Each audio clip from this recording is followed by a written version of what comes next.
início, para a gente até já fazer a conexão com o nosso próximo tema, Lula falou sobre isso na ONU, o presidente Lula destacando justamente essa questão de estar nos nossos celulares, puxar aqui a fala certinho, mas dizendo aqui, o Brasil sempre foi contra cassino, qualquer tipo de jogo de azar.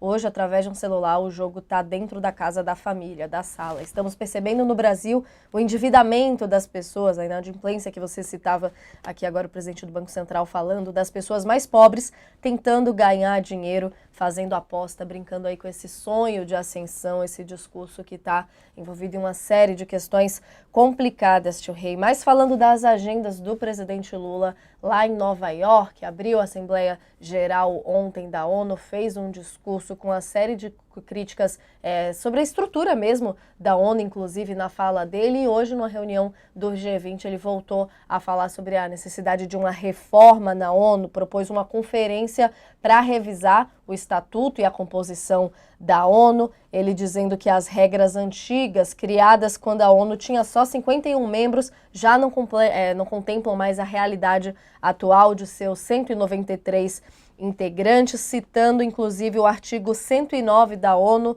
que diz que, caso haja aprovação de 2/3 dos países membros e de todos os membros permanentes do Conselho de Segurança, a Carta, lá de 1945, poderá ser alterada. No discurso de ontem, ele chegou a citar que pouquíssimas alterações foram feitas desde o começo, né, Reinaldo? E essa questão dessa reforma na ONU não é uma pauta nova, né? Uma pauta bem antiga já do discurso de política internacional, de política externa como um todo, mas a discussão é que, na avaliação, o discurso de Lula foi bom nesse sentido, dessa vez está apresentando propostas um pouco mais claras, mas fica aquela sensação de que nada vai acontecer a partir disso. Eu queria a sua leitura também sobre Lula, então, propondo convocar uma nova constituinte para a ONU.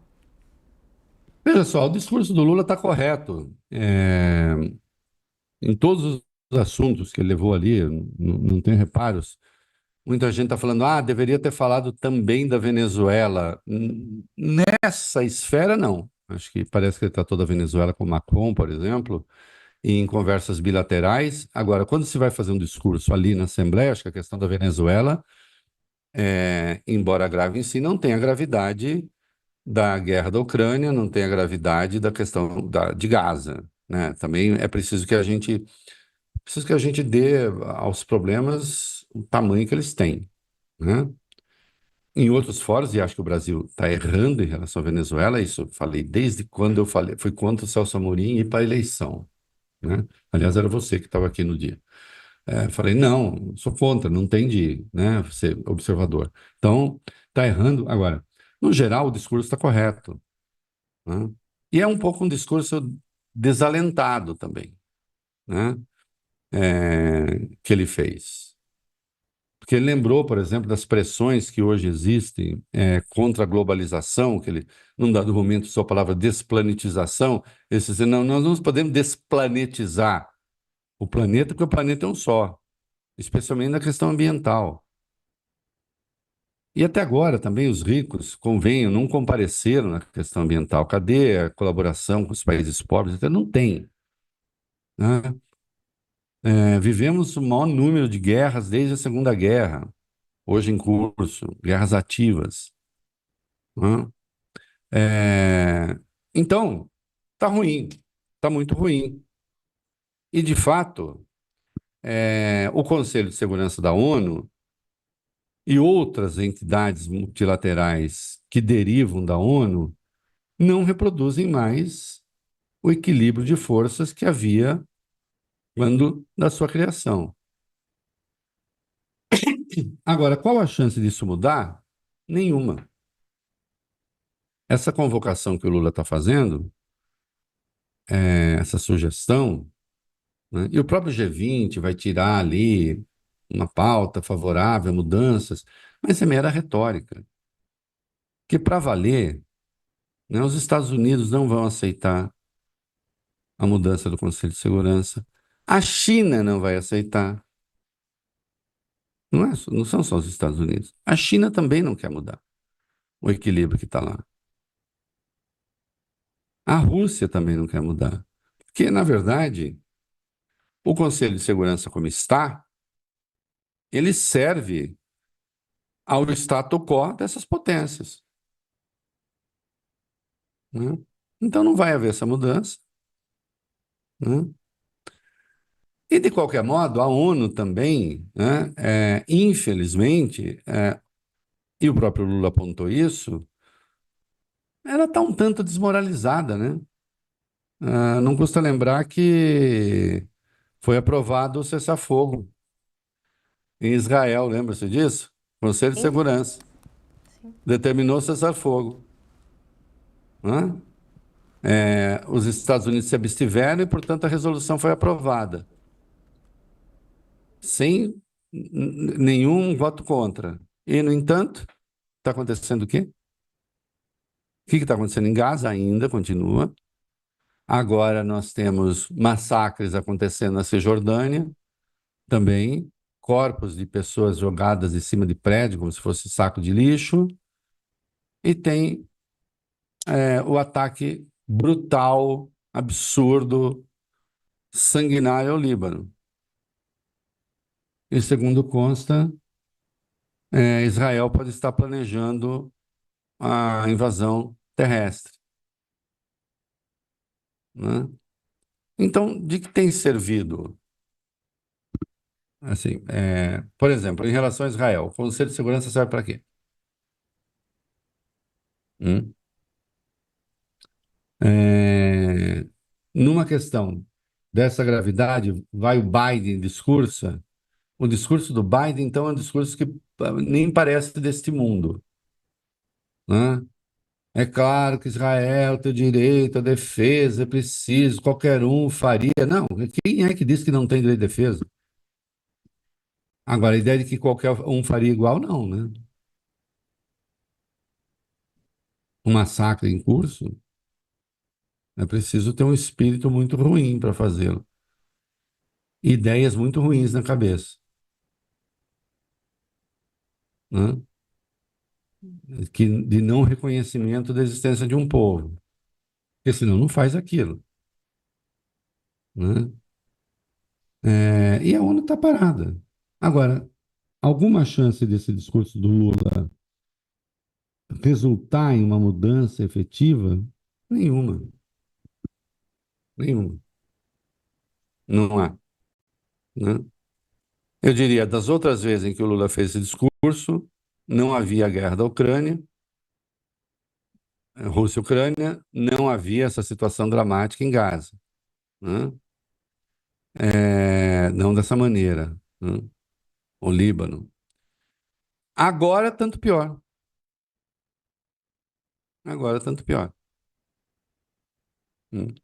Até porque a postura do Brasil, inclusive porque não querem Brasil, porque o Brasil tem uma postura também diferenciada em relação a esses temas, né? O Vladimir Zelensky, para glória de alguns reaças aqui no Brasil, foi lá acusar o Brasil e a China de estarem contra a Ucrânia e de favorecerem, porque o único plano de paz é o nosso, e não sei o quê, né?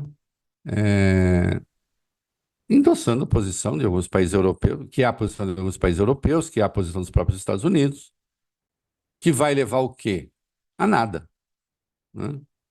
A única coisa na postulação do Trump que faz sentido é que a atual política americana para a Ucrânia e para a Rússia leva a nada.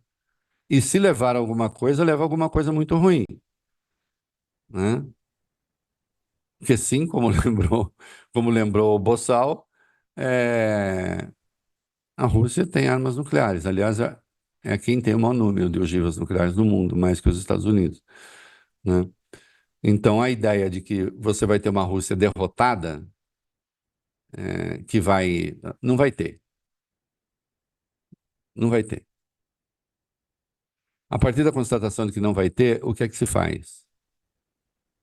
Porque, sim, a invasão da Ucrânia também viola a Carta da ONU. Mas a atuação de Israel também viola a Carta da ONU, né?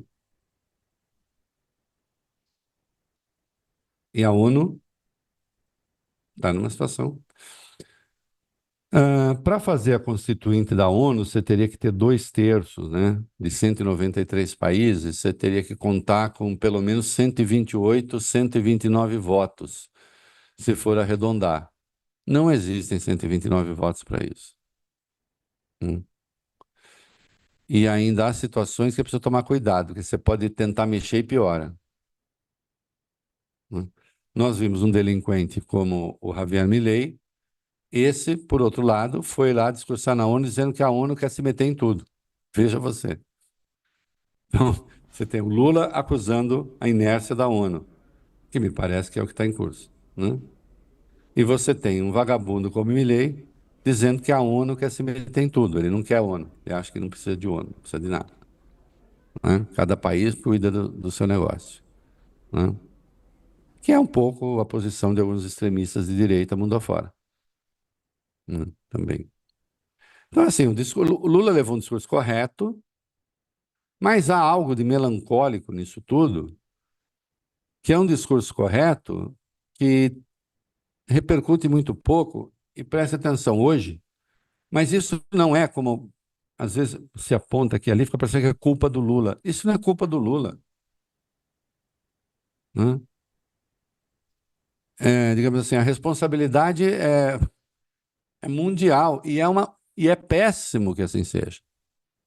É péssimo que assim seja. Porque nós temos duas questões que têm um potencial de destruição gigantesco. Israel está tentando arrastar a Síria para a guerra, Israel está tentando arrastar o Irã para a guerra, Israel agora faz o que faz no Líbano, o Netanyahu quer provocar ali, ele quer uma guerra no Oriente Médio, em sentido amplo. Hipótese em que os Estados Unidos poderiam até entrar, se preciso. Mas se os Estados Unidos entrarem, outros entrarão. E aí? Vamos para onde? E a mesma coisa em relação à Ucrânia. Se a Europa e os Estados Unidos fizerem tudo que o Zelensky quer, você tem a Terceira Guerra Mundial nuclear.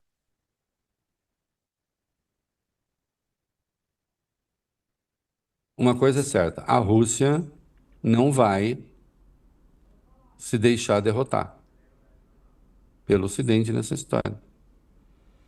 Sem entrar no mérito se ela provocou ou não, porque aí tem que entrar no mérito anterior, se foi provocado ou não. Não é isso.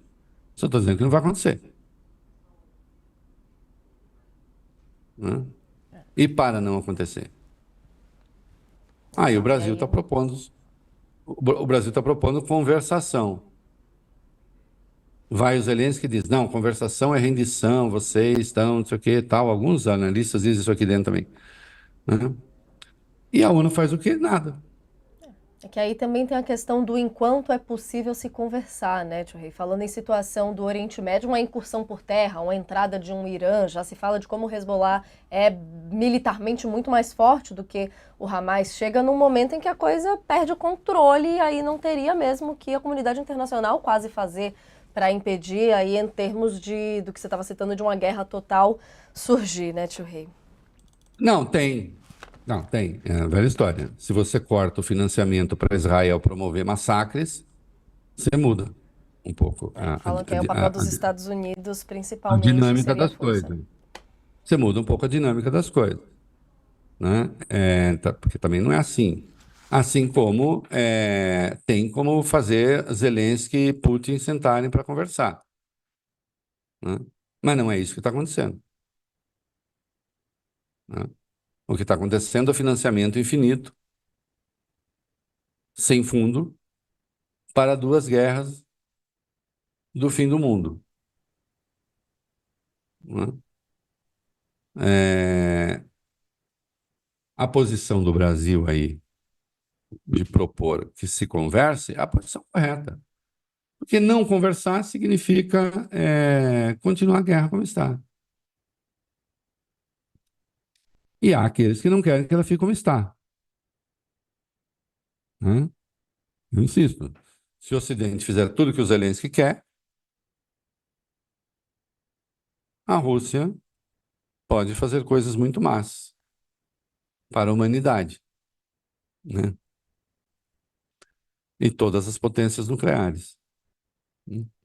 Não é uma boa saída. Mas, infelizmente, esse discurso do Lula hoje encontra pouca acolhida. A culpa não é dele, né? A culpa é de quem acha que as coisas têm que ficar assim.